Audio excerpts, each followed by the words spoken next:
पन्नगे च सुरेन्द्रे च कौशिके पादसंस्पृशि निर्विशेषमनस्काय श्रीवीरस्वामिने नमः। श्रीवीरस्वामिने नमः। आराध्य के श्री चरणों में वंदन। प्राकृत भाषा का सामान्य बोध, इस द्वितीय कक्षा में आप सभी का हार्दिक स्वागत, अभिनंदन। पहली कक्षा में हमने सुना प्राकृत भाषा की सामान्य परिचय, इसके साथ साथ प्राकृत भाषा में क्या क्या नहीं होते, क्या क्या होते हैं, तथा स्वरों के बारे में हमने ज्ञान प्राप्त किया कि प्राकृत में 8 स्वर होते हैं। उन 8 स्वरों को 5 दीर्घ स्वर और 5 ह्रस्व स्वर के रूप में बांट देते हैं। अर्थात ए और ओ को हम परस्पर दीर्घ स्वर में भी लेते हैं और ह्रस्व स्वर में भी ए और ओ को स्वीकार करते हैं। इस प्रकार हमने प्राकृत भाषा के स्वरों के बारे में पढ़ना प्रारंभ किया था। इसके साथ साथ हमने आपको बताया था कि प्राकृत में दीर्घ स्वरों का ह्रस्वीकरण, ह्रस्व स्वरों का दीर्घीकरण, स्वरों का स्वरों में परिवर्तन एवं अव्यय के स्वरों का लोप, ये 4 प्रकार से स्वर परिवर्तन होता है। ये आपको हमने बताया था। सिर्फ ये 4 परिवर्तन होते हैं ऐसा बताया था। आज से हम प्रारंभ करेंगे। सबसे पहला है दीर्घ स्वरों का ह्रस्वीकरण। जैसा कि पहले भी आपको मैंने बताया था, कई स्थानों पे दीर्घ के जगह ह्रस्व कहा जाता है और ह्रस्व के स्थान पर दीर्घ शब्द का प्रयोग किया जाता है। तो आचार्य हेमचंद्र ने, पहले भी मैंने आपको बताया था, हम जो प्राकृत भाषा का सामान्य बोध कर रहे हैं वह आचार्य हेमचंद्र के प्राकृत व्याकरण के आधार पर पढ़ रहे हैं, जिसमें महाराष्ट्रीय प्राकृत की प्रधानता है। तो आचार्य हेमचंद्र ने प्राकृत भाषा को समझने के लिए सूत्रों का निर्माण किया है। प्राकृत भाषा का हम कैसे ज्ञान कर सके उसके लिए सूत्रों को बताया है। तो प्राकृत भाषा व्याकरण के 4 पाद आचार्य हेमचंद्र ने बनाए हैं। उनमें से पहला पाद, दूसरा पाद, तीसरा पाद और चौथा पाद, इन चारों पादों के द्वारा हम प्राकृत भाषा को पूरी तरह से समझ सकते हैं। तो सबसे पहले है दीर्घ स्वरों का ह्रस्वीकरण। तो उसके लिए सबसे पहला सूत्र है ह्रस्वः संयोगी। इसको पढ़ेंगे। आपको एक बात मैं बता देना चाहूंगी, यद्यपि आचार्य हेमचंद्र ने प्राकृत व्याकरण लिखे हैं, लेकिन प्राकृत व्याकरण की जो भाषा है वह संस्कृत है। प्रश्न होगा ऐसा क्यों? जब प्राकृत का व्याकरण लिखा जा रहा है तो प्राकृत को ही प्राकृत का भाषा क्यों नहीं बनाया? तो उसके लिए स्वयं आचार्य हेमचंद्र, पहले भी हम चर्चा कर चुके हैं, हेमचंद्र ने परिभाषा प्रकरण में 3 सूत्र बताए, अथ प्राकृतम, बहुलम और आश्रम। अथ प्राकृतम में जैसा कि मैंने बताया कि प्राकृत भाषा में क्या क्या नहीं होते हैं, ये आचार्य हेमचंद्र ने बताया है। इसके साथ साथ आचार्य हेमचंद्र एक और बात भी उस सूत्र के अंतर्गत करते हैं। वह कहते हैं प्रकृति ही संस्कृतम। कहते हैं प्रकृति ही संस्कृतम, अर्थात प्राकृत की प्रकृति संस्कृत भाषा है। इसमें भी बहुत लोगों में बहुत विवाद होता है। कहते हैं कि संस्कृत भाषा से प्राकृत भाषा आई है। स्वयं आचार्य हेमचंद्र कहते हैं कि संस्कृत से प्राकृत भाषा आई है, क्योंकि प्रकृति संस्कृतम, इसकी जो प्रकृति है वो संस्कृत है। लेकिन इसके आगे कोई नहीं पढ़ता है। आगे आचार्य कहते हैं प्राकृत की जो प्रकृति संस्कृत है उसका अर्थ है संधि, समास, कारक, लिंग, अव्यय इत्यादि संस्कृतवत वेदितव्या। अर्थात जो संधि, कारक, संज्ञा आदि सब बताए जाते हैं वो संस्कृतवत समझ लेना चाहिए। पहले भी आपको हमने बताया था, आचार्य हेमचंद्र ने सिद्ध हेम शब्दानुशासनम नाम का व्याकरण की रचना की, जिसमें 7 अध्याय उन्होंने संस्कृत का लिखा। आचार्य हेमचंद्र बहुत बड़े विद्वान थे। न्याय दर्शन भी वो जानते थे, जैन दर्शन को भी वो अच्छी तरह से प्रतिपादित करते थे। योग के बारे में भी उन्होंने लिखा है। अभिधान चिंतामणि नाममाला भी लिखी है, देशी नाममाला भी उन्होंने लिखी है। उद्भट विद्वान थे। उनको संस्कृत का भी जितना ज्ञान था उतना ही ज्ञान प्राकृत का भी था। और एक होता है, व्यक्ति का एक फ्लो होता है। जब वो संस्कृत व्याकरण की रचना कर रहे थे तो संस्कृत भाषा भी फ्लो चल रहा था। तो भाषा जा हो सा हो कहा भी गया है। कवियों ने कहा है भाषा जा हो सा हो, भाषा जो भी हो सो भी हो, लेकिन हमें ज्ञान होना चाहिए। तो आचार्य हेमचंद्र ने भी देखा कि मैं संस्कृत का एक फ्लो चल रहा है, संस्कृत में ही व्याकरण लिख रहे हैं, तो क्यों नहीं संस्कृत को ही प्राकृत व्याकरण का आधार बना लिया जाए। इसलिए वो कहते हैं प्रकृति संस्कृतम, इसकी जो प्रकृति है वो संस्कृत है। अतः आचार्य हेमचंद्र ने संस्कृत में अपने श्लोक बनाए हैं, सूत्र बनाए हैं। सबसे पहला सूत्र उन्होंने दिया है जो एक का 84 नंबर का सूत्र है, रस्वः संयोगे। कहते हैं आचार्य हेमचंद्र, प्राकृत में संयुक्त वर्ण का पूर्व अक्षर, प्राकृत में संयुक्त वर्ण, अगर कोई शब्द है और वह शब्द संयुक्त है, यानी पहले बाद में संयुक्त है और पहले संयुक्त तो बाद में ही होगा, क्योंकि प्राकृत में आदि में संयुक्त व्यंजन होता ही नहीं है, इसलिए संयुक्त व्यंजन बाद में होगा। तो प्राकृत में संयुक्त वर्ण का पूर्व अक्षर दीर्घ अर्थात आ, ई, उ होते हैं, तो वे क्रमशः क्या हो जाते हैं, अ में परिवर्तित हो जाता है, ई में परिवर्तित हो जाता है, उ में परिवर्तित हो जाता है। अर्थात अगर आगे संयुक्त व्यंजन होगा तो पूर्व वाला अक्षर ह्रस्व हो जाएगा। इसमें उदाहरण भी दिए हैं आचार्य हेमचंद्र ने। आ का अ, जैसे आम्रम, संस्कृत शब्द है आम्रम, इसकी प्रकृति संस्कृत, स्वयं आचार्य कह रहे हैं कि इसकी प्रकृति संस्कृत है, तो उदाहरण भी दे रहे हैं संस्कृत का। आम्रम, आम्रम परिवर्तित होकर के क्या बन गया, अम्बम बन गया। अभी हमको मृकुंभ कैसे बन गया ये नहीं देखना, आगे पढ़ते पढ़ते हम समझेंगे। अभी हमको ये देखना है आ अ में परिवर्तित हो गया है, तो आम्रम अम्बम बन गया। इसी प्रकार ताम्रम तम्बम बन गया। ये हुआ आ का अ में परिवर्तन। दूसरा है ई का ई में परिवर्तन। जैसे संस्कृत में शब्द है मुनीन्द्र, मुनि इंद्र, मुनियों का मुनिनाम इंद्र इति मुनीन्द्र। मुनीन्द्र आगे संयुक्त व्यंजन है, न और र का संयुक्त व्यंजन है, तो संयुक्त व्यंजन होने से प्राकृत में दीर्घ ई ह्रस्व ई में परिवर्तित हो गया, तो मुनीन्द्र शब्द क्या बन गया, मुनिंदो बन गया। इसी प्रकार तीर्थम, तीर्थम को ई में जो ई दीर्घ ई है उसको ह्रस्व कर दिया, तो तीर्थम का प्राकृत रूप बन गया तीर्थम। इसी प्रकार उ दीर्घ उ ह्रस्व उ में परिवर्तित हो जाता है। शब्द है चूर्ण, चूर्ण का उ दीर्घ उ ह्रस्व में परिवर्तित हो गया, तो बन गया चुन्नु। इसी प्रकार ऊर्मी, ऊर्मी में दीर्घ उ है, दीर्घ उ ह्रस्व उ में परिवर्तित हो गया, तो ऊर्मी क्या बन गया, उम्मी, ह्रस्व उ बन गया। यदि संयुक्त वर्ण का पूर्व वर्ण ए और ओ होता है तब ए ई में और ओ उ में परिवर्तित हो जाते हैं। ए होगा तो ए ई में परिवर्तित हो जाएगा, और ओ होगा तो वो उ में परिवर्तित हो जाता है। ऐसा भी होता है। पहले तो हमने पढ़ा आ ई उ, इनका पढ़ा। अब है ओ और ए।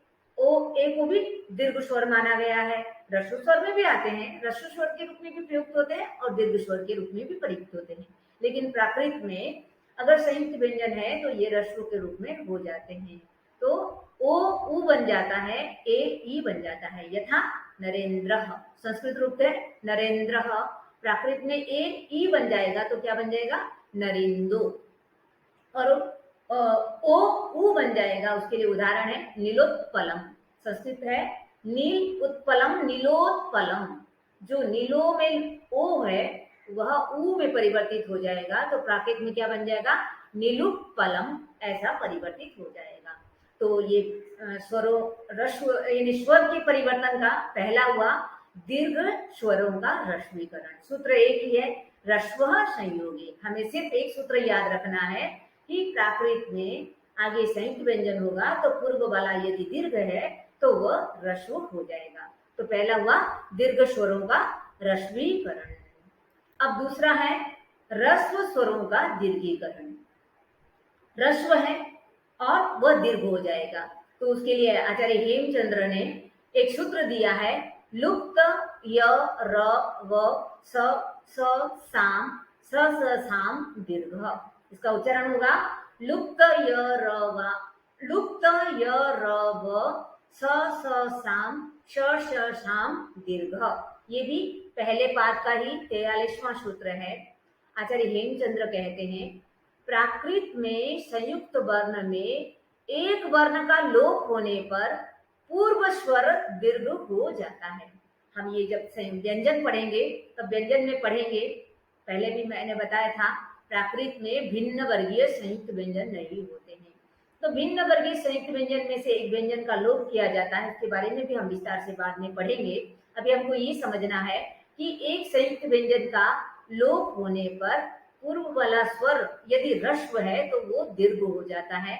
यथा यहाँ उदाहरण दिया गया है पश्यति, पश्यति यानी देखता है।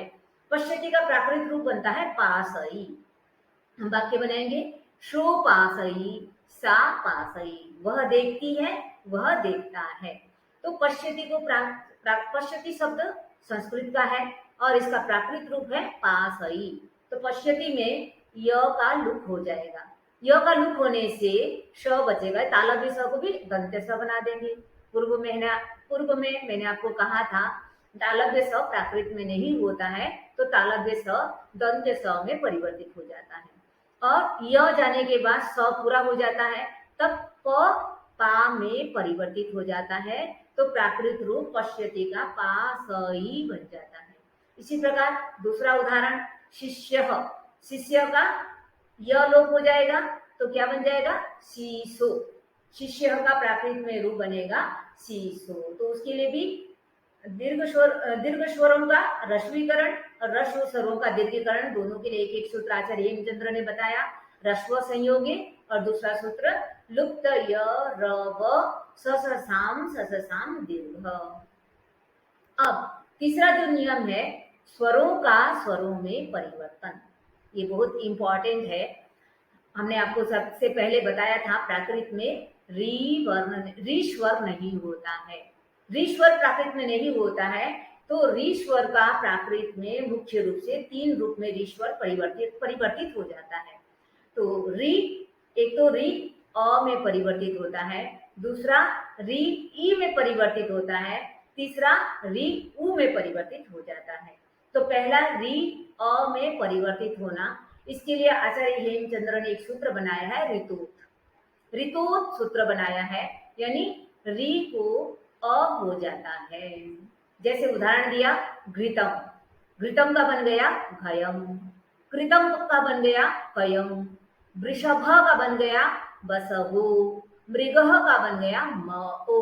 यानी यहाँ पे जो घृतम में री है, कृतम में री है, वृषभ में जो री है और मृग में जो री है, इन चारों री को अ में परिवर्तित हो गया।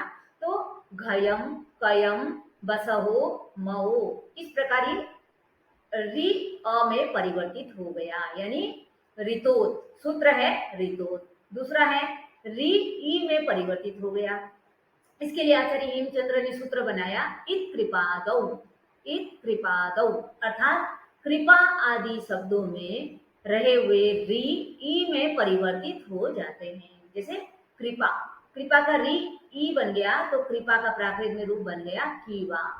इसी प्रकार हृदयम, हृदयम में जो री है उसको ई बन गया तो शब्द बन गया ही यम, ही यम। फिर तीसरा शब्द है भृंगारह, भृंगारह में जो री है वो ई में परिवर्तित हो गया तो बन गया शब्द भृंगारु। तो ये यहाँ हमने उदाहरण आपको 2 3 ही दिए हैं, लेकिन आचार्य हेमचंद्र ने एक ऋतोत सूत्र में भी पूरा गण दिया है कौन कौन से शब्द के री अ में परिवर्तित होंगे। इसी प्रकार इत कृपादों में भी कृपा आदि शब्दों का एक गण दिया है जिसमें री ई में परिवर्तित हो जाते हैं। अब री उ में परिवर्तित होता है, उसके लिए सूत्र दिया आचार्य हेमचंद्र ने उद्रित्वादौ, उद्रित्वादौ यानी ऋतु आदि शब्दों में री उ में परिवर्तित हो जाता है। तो सबसे पहला शब्द है ऋतु, ऋतु री उ में परिवर्तित हो गया तो ऋतु का बन गया उ।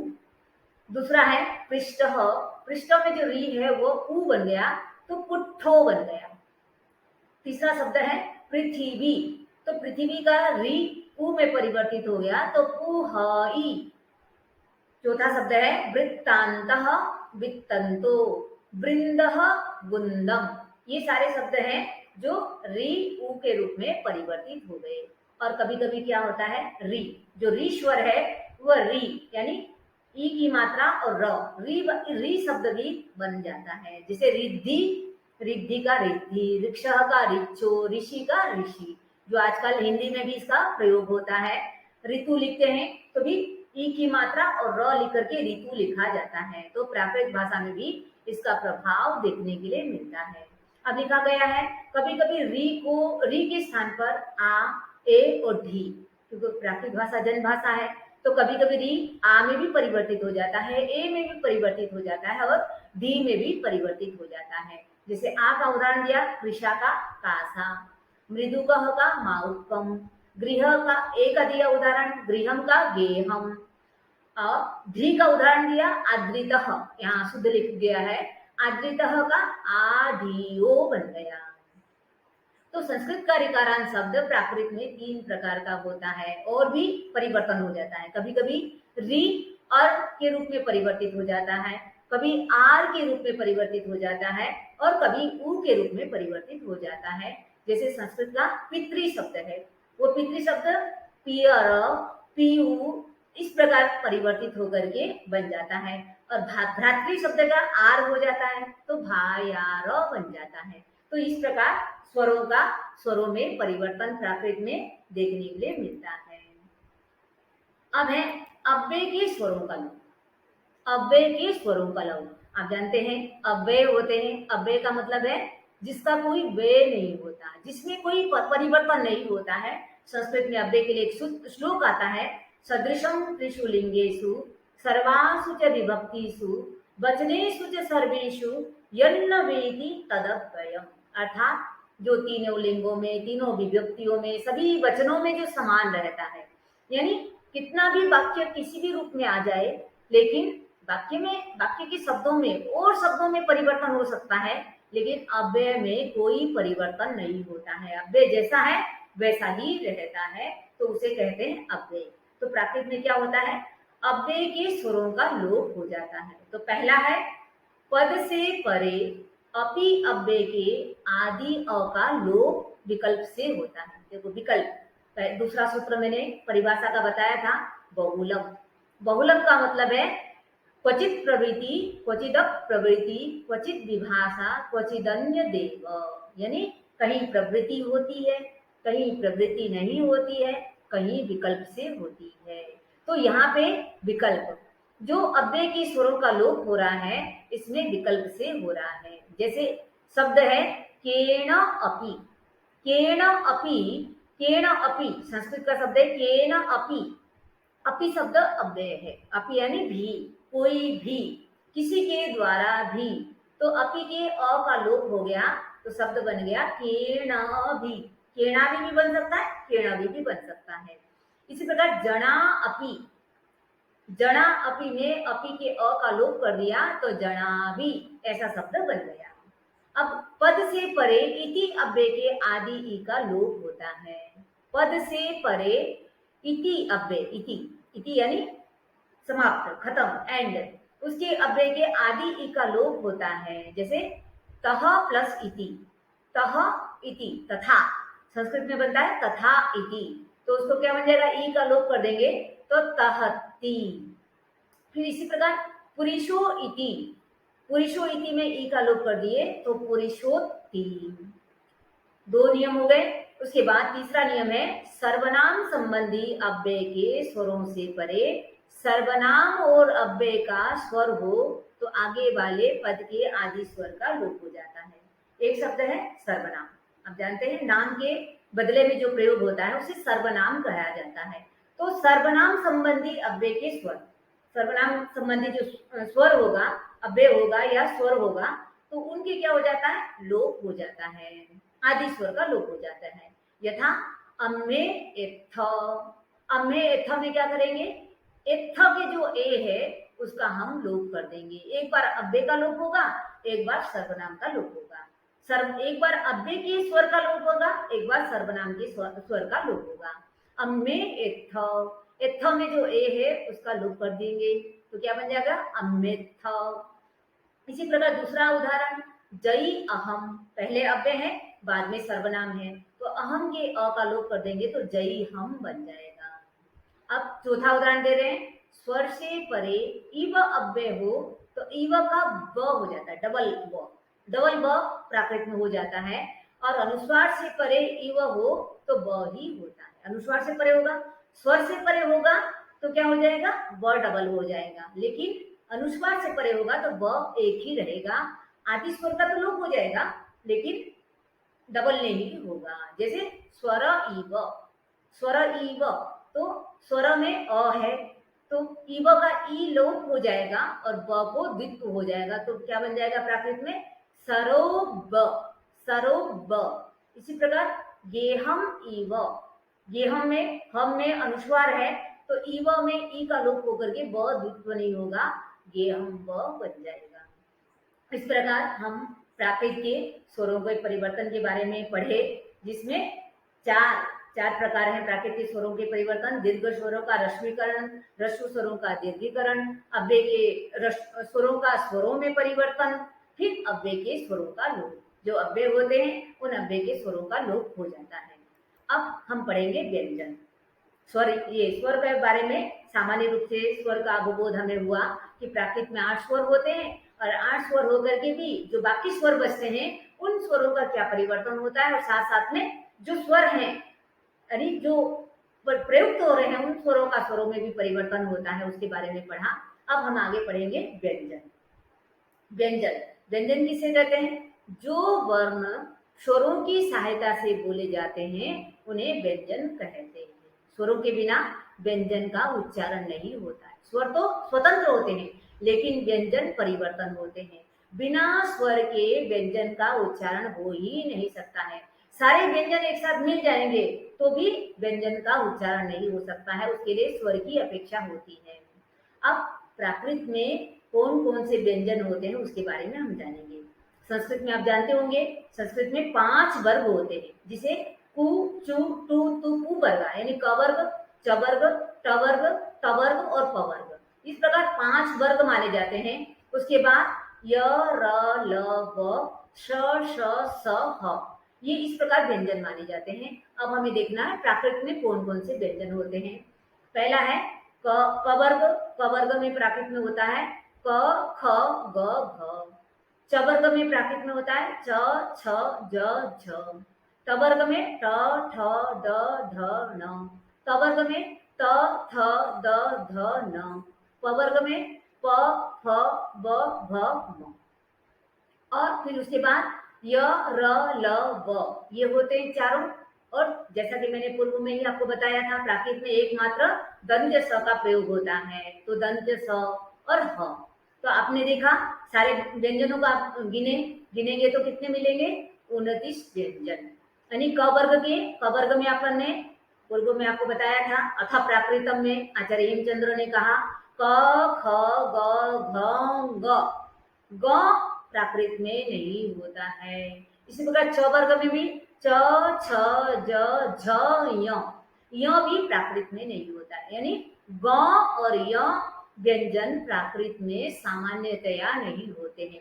कुछ कुछ व्याकरणाचार्य कभी कभी कोई 2-4 शब्दों में मानते हैं, लेकिन सामान्यतया प्राकृत में स्वतंत्र रूप से संयुक्त व्यंजन के रूप में हो सकते हैं, स्वतंत्र रूप से ग और य व्यंजन का प्रयोग प्राकृत में नहीं होता है, इसलिए ग और य को हटा दिया गया है। त वर्ग सारे होते हैं, हाँ, तो त वर्ग भी होते हैं और प वर्ग भी होते हैं। तो इस प्रकार 5 वर्गों में 25, तो 25 में से 2 हटा दिए तो कितने बचे, 23 व्यंजन। 23, फिर 4 य, र, ल, व, 23 और 4 मिलाए तो 27, 27 और स मिलाया तो 28, ह मिलाया तो 29। अब आपको एक और बात बता देती हूँ मैं, यदि भी यहाँ पे लिखा गया है कि प्राकृत में 29 व्यंजन होते हैं, लेकिन आचार्य हेमचंद्र ने बताया है, एक सूत्र बताया है, बवयो र भेद, ब व यो र भेद, अर्थात प्राकृत में ब और य का अभेद होता है। ब और य का अभेद, यानी जैसे हिंदी में, संस्कृत में ब की जगह व और व की जगह ब लिख दें तो उसको गलत माना जाता है, लेकिन प्राकृत में ब और व को अभेद माना गया है। अभेद मानने से 28 व्यंजन भी प्राकृत में स्वीकृत है। यानी हम वंदना बोले तो भी प्राकृत में चलेगा और वंदना बोले तो भी प्राकृत में चलेगा। यानी ब और ब, उसके लिए फिर एक सूत्र और बना दिया आचार्य हेमचंद्र ने, वो वह, यानी व में परिवर्तित हो जाएगा।